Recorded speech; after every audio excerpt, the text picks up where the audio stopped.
চিলে কান নিয়ে গেছে ওই টাইপের হয়ে গেছে আসলে।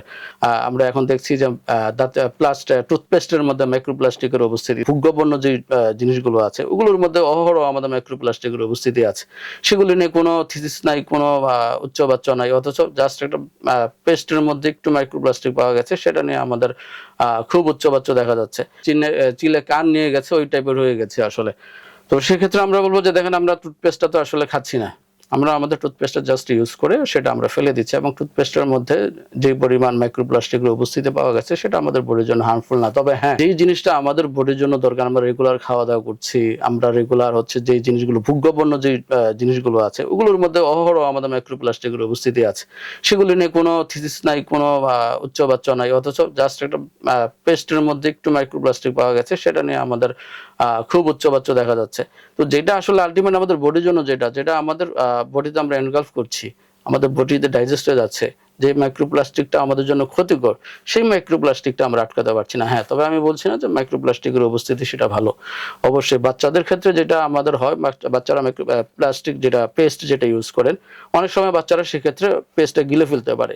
সেক্ষেত্রে অবশ্যই মাইক্রোপ্লাস্টিকের উপস্থিতি খারাপ। কোনোটাই আমাদের এই জিনিসটা, তবে থিসিসের প্রপার এক্সপ্লানেশনটা দেওয়া দরকার ছিল। ওনারা আসলে কিভাবে এই থিসিসটা করেছেন এবং এই কি বিষয়ের উপর ওনারা উল্লেখ করেছেন, ওনারা কি বিষয়ে উল্লেখ করে এই রিপোর্টটা প্রকাশ করেছেন, সবগুলো ওভারঅল ডাটাটা দিলে আমার মনে হয় যে আর এই জিনিসটা আরো ভালো মানে একটা হইতে পারতো।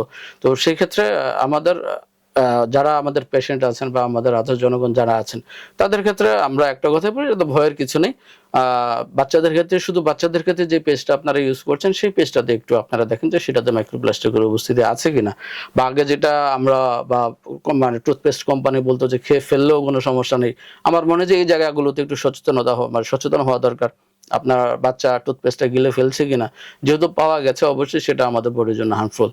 যদি ভিতরে যায় সেক্ষেত্রে অবশ্যই আমাদের জন্য সেটা হার্মফুল। তো সেক্ষেত্রে একটু সচেতন থাকতে হবে। এবং হচ্ছে আলটিমেট ওভারঅল বলবো যে আমাদের দর্শকদের উদ্দেশ্যে একটাই কথা, অবশ্যই যখন আপনি আপনার দাঁতের ক্ষেত্রে ট্রিটমেন্টের জন্য যাবেন, অবশ্যই বিডিএস ডিগ্রিধারী কোনো ডেন্টাল সার্জনের পরামর্শ নেবেন। কারণ ইতিমধ্যে আমাদের হাইকোর্ট থেকে ডিপ্লোমাদের বা আদার্স বিএসসিতে যাদের হচ্ছে প্র্যাকটিসের নিবন্ধন ছিল সেটা ইতিমধ্যে বাতিল করে দেওয়া হয়েছে, এবং এমবিবিএস এবং বিডিএস ছাড়া কেউ হচ্ছে ডাক্তার পিএমডিসি রিকগনাইজ না এবং ডাক্তার পদবি ব্যবহার করতে পারবে না। তো সেক্ষেত্রে আমাদের পক্ষ থেকে একটাই পরামর্শ থাকবে, যারা দাঁতের পরামর্শ নিতে যাবেন অবশ্যই বিডিএস ডিগ্রিধারী কোনো ডেন্টাল সার্জনের পরামর্শ নেবেন।